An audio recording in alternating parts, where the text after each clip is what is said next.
Hi there, I'm Scott Brown, a developer for the game Journey for the Crown, and this is my 13th devlog.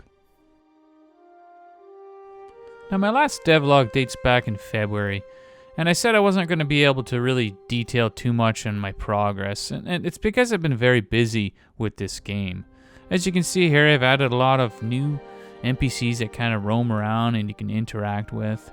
I even added this guild hall here, which I'm going to repurpose for introducing you into subclasses and explaining all that stuff, because I realized most people probably aren't going to figure out how the subclass system works, and my plan is to introduce it to you at level 10, but I want to have a couple cool ways of getting inside the guild hall. It's going to be closed for you until you either have a certain amount of reputation or complete a quest. I also went and added these bandit caves. Now this is going to be part of the quest line that I was just talking about in order to get into the guild hall. It originally started off as a small little side thing. Now it turned into a huge quest, but I'm fine with that. I like getting a little carried away sometimes. Along with some of the other things I added, I also added enemy stealth, which as you see here, there's 4 guys coming towards my characters, but you can only see 2. There's 2 actually hidden that are just going to pop right on my blue healer there. It was something I wanted to add for a while, and it took a little bit of working into some of the code, but it was a big change I wanted to add. A couple other things I had to do was I had to revisit some of the quest lines that I had made a little while ago, because I tend to skip things in order to complete quest lines, and I wanted to make the main quest line, and this is kind of one of the zones where you're heading up into these forest areas where you have to go meet this druid, and as a result I skipped a lot of things in between, so there was a lot of fixing up I had to do in order to make sure that it was balanced from all the other things that I added in between since then. So there was little tweaks here and there that I had to do. Another thing I had done over the last 6 months was change the font around. Someone had made a complaint that the font was kind of fuzzy and a really old font type, so I went and changed it, but it required upgrading a lot of things in the game. I had to take every text field and change it to a new, more robust and crisp looking text. Along with that, I also rejigged the quest log here so it was a little bit cleaner to look at. It also had a lot of mistakes and the layout was just not really working so well. So I've gone ahead and done all that here, and the result is much cleaner looking. Another thing that I did was rejig my website. It was using an old CMS system that was very, very old and had a couple errors I just couldn't figure out how to get rid of. But anyways, on my timeline I added this, and I like the look.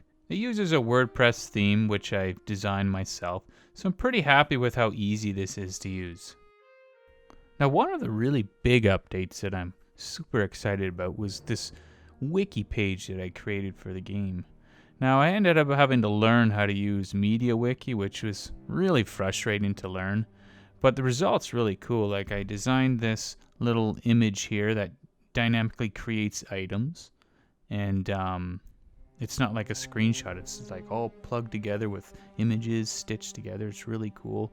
Even areas where you can see details on bosses, their stats, known loot, things like that. I also created this hovering option where if you just go click on one of these enemies here, we can hover over some of his known loot and it'll give you a little hovered version of what the item looks like, so you can get a quick look at things instead of having to click over there.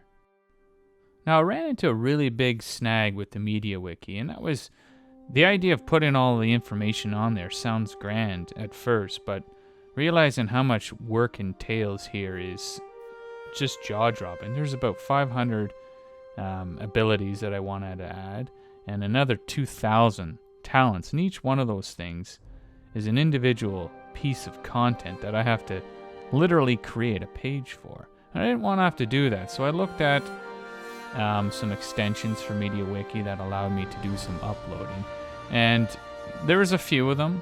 They're really old and very difficult to use.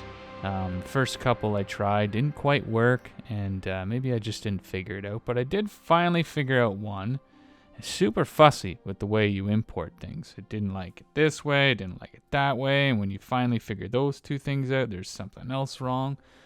So anyways, I ended up, because all the data is stuck in Unity, I ended up designing my own script that basically is going to gather all these scriptable objects that you can see here and assemble all the data in the proper way that MediaWiki wants it displayed. Now, they wanted it all in CSV, and I couldn't do things like enter characters or anything like that. It just spews it out and it gets really pissed off. So after going through here and finding all the little areas that could and couldn't work, I finally devised myself a CSV that's going to work. And here it is here. You know, you got one fields for the title, and that'll also be the spell. And then this area here is basically the body of each one of those talents or abilities. Once you import it, boom, magic, it's done. Now, I also found some time to look at upgrading the water system in the game. I wasn't really a fan of the current water system, and they always seem to break or change or something really messes it up. Anyways, I did find one that looked really good, and here's the result here. So I kind of like this darker black look because I want the game to be I want the atmosphere to be darker, so I'm probably going to be doing some new lighting changes down the road.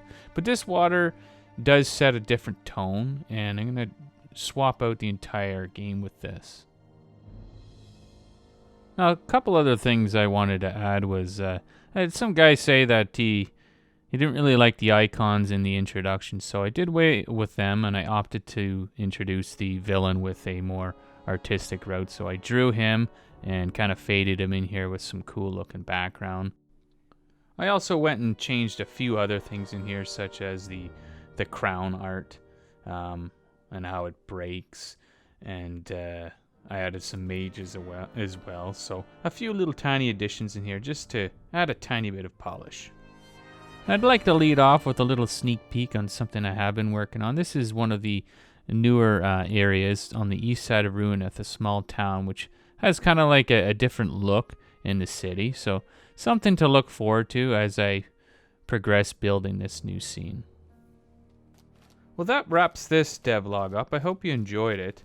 I know it's been a big gap since my last one, but I've got a lot of work on my plate, and I don't really have a date anymore in my mind that I can feasibly think this game's going to be built on. So my main goal is to get as much as I can done and try not to distract myself too much from the outer parts of game development. I don't think marketing is a huge aspect right now in terms of my timeline.